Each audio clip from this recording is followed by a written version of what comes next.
Kalau korang rasa jalan yang paling cantik kat Indonesia cuma Puncak atau Bali, korang silap. Sebab ada satu jalan raya nampak macam dunia Jurassic Park yang sebenar.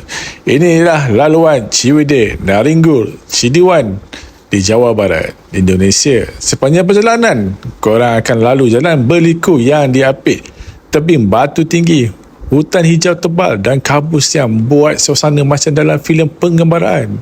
Apa yang menarik, ada air terjun setinggi 50 meter yang jatuh betul-betul di tepi jalan. Nama dia Curug Cerek Naringgul. Sampaikan percikan air dia boleh terkena penunggang yang lalu.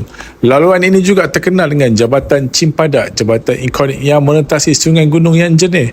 Memang wajib untuk rider berhenti minum kopi dan bergambar. Tapi jangan ingat, laluan ini mudah, selekoh tajam, pendakian curam dan penurunan panjang boleh menguji kemahiran rider dan juga motosikal. Ramai yang kata ini antara jalan yang paling cantik di Jawa Barat. Jadi kalau korang diberi peluang, sanggup tak nak ride dekat sini?